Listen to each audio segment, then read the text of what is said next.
Hi, Dr. Amy Salerno, also known as Doctora Latina or Draw Latina, here today to briefly discuss the autopsy results of California teen Trinity Backus, who went missing in Northern California from her aunt's home on Wednesday, November 9th of 2022. Sadly, she was found deceased 2 days later, day and a half later, on Friday, the 11th of November, 2022. She was found only half a mile from her aunt's house, deep in the brush and not clothed except for underwear.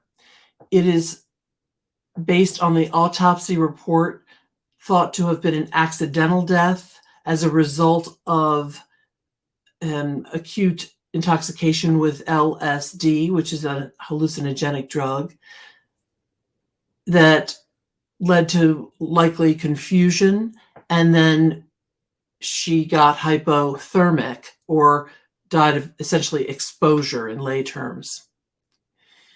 The findings are extremely interesting on her autopsy, and I will be discussing that more granularly in my next episode. But I did want to let you know to stay tuned. I believe it is a very interesting and sad case, particularly because it comes on the heels of Northern California 16-year-old Kylie Rodney, who also went missing a couple of months earlier. The autopsy was performed by the very same medical examiner, and we're going to take some time to compare the autopsies of Kylie Rodney with Trinity Backus.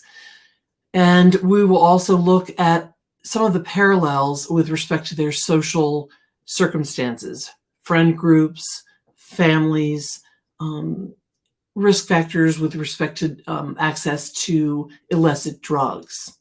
Stay tuned, and I look forward to seeing you soon. Bye.